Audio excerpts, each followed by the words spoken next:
Buenas tardes, profesor. Hoy día hablaremos sobre el proyecto de erradicación de la peste porcina clásica en el Perú y los integrantes somos María del Carmen Lazo y Sergio Ames.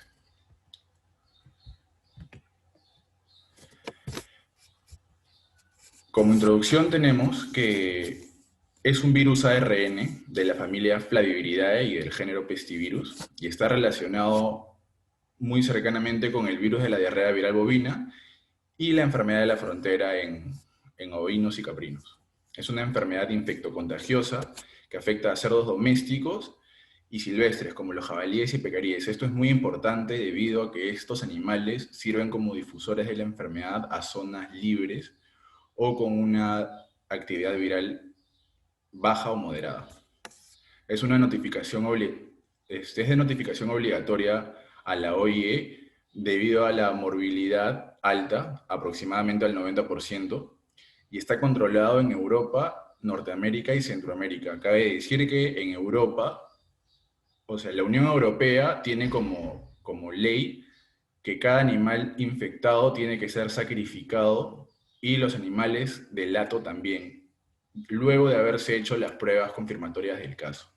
Sudamérica y África están muy afectadas, por eso la FAO propuso un plan continental de lucha para la erradicación de la peste porcina clásica en América y Caribe. Este plan terminaba en el 2020, ha tenido ciertos altibajos, pero ha funcionado para bajar la actividad viral en la zona. Como transmisión tenemos que las vías de infección son oronasal, dérmica, urogenital y transplacentaria. Podemos darnos cuenta que prácticamente el virus está presente en todos los fluidos de los animales y tiene tres fases. Una fase linfática que es de 7 a 16 horas post-infección.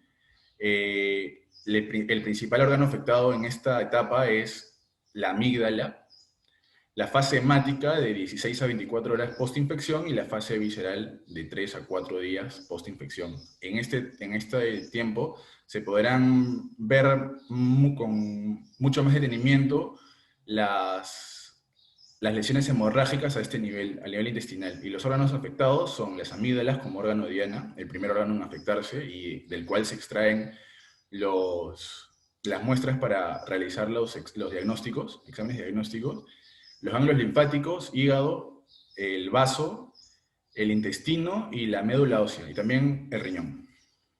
Los signos clínicos y lesiones. Aquí tenemos que recalcar que consta de 4 fases: hiperaguda, aguda, subaguda y crónica. En la fase hiperaguda hay un aumento de la temperatura hasta 41 grados centígrados. Las lesiones son congestivas en el hígado, en el tracto gastrointestinal y en el pulmón, pero además el pulmón forma edema. Y hay poco o nula hemorragia. En la fase aguda, la pirexia llega a 42 grados centígrados, por eso el animal deja de comer, por esto mismo también hay temblores, hay descarga oculonasal y conjuntivitis, además de diarreas y vómitos. Y lo principal aquí son las congestiones cutáneas en orejas, hocicos, abdomen y en las caras internas de las extremidades, en las ingles. Podemos ver aquí las lesiones cutáneas, la congestión cutánea, las hemorragias petequiales en el intestino y en el vaso. En la fase subaguda vemos que hay signos clínicos similares a la fase aguda, pero de menor intensidad y tienen una incubación prolongada.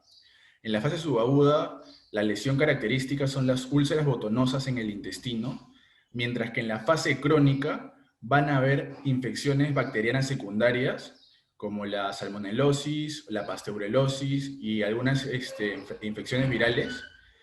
A esto se le conoce como peste porcina típica, y la lesión característica va a ser una enteritis difteroide difusa, como vemos en la imagen inferior. La OIE, a través del Manual de Animales Terrestres nos da 4 pruebas de diagnóstico para el virus, para determinar la enfermedad. Entre esas tenemos el aislamiento del virus. O sea, para esta prueba se extrae sangre entera o o una porción de la amígdala o del intestino o el vaso, preferiblemente de la amígdala, y se cultiva, se procesa con 2% de suero fisiológico y se procesa y se siembra sobre células PK15. En estas células se desarrolla el virus y luego se le hace un PCR de transcripción inversa, que es la prueba gold standard para esta enfermedad. También se puede hacer una prueba de inmunofluorescencia, que simplemente es una prueba rápida de buena sensibilidad, pero poca especificidad, y en esta prueba se tiñe al antígeno con un inmunotinte, por así decirlo, y se comprueba si hay antígenos o no. El ELISA también es muy usado para esto, pero la prueba gold estándar es el PCR de transcripción inversa. Como podemos ver en este cuadro, para confirmar casos, tenemos el PCR de transcripción inversa y el aislamiento del virus, pero al momento de aislar el virus, sí o sí se confirma con un PCR de transcripción inversa. Plan de estrategia sanitaria. Tenemos dos planes de estrategias sanitarias, la línea de acción y las etapas del proyecto.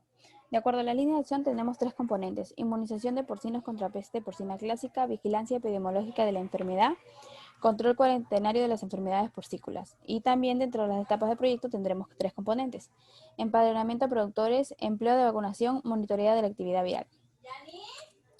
De acuerdo a la inmunización de porcinos contra la peste porcina clásica, tenemos las campañas de vacunación que se desarrollarán de acuerdo al planteamiento siguiente. De forma continua, de acuerdo al cronograma establecido, todos los animales de la piedad deben ser vacunados.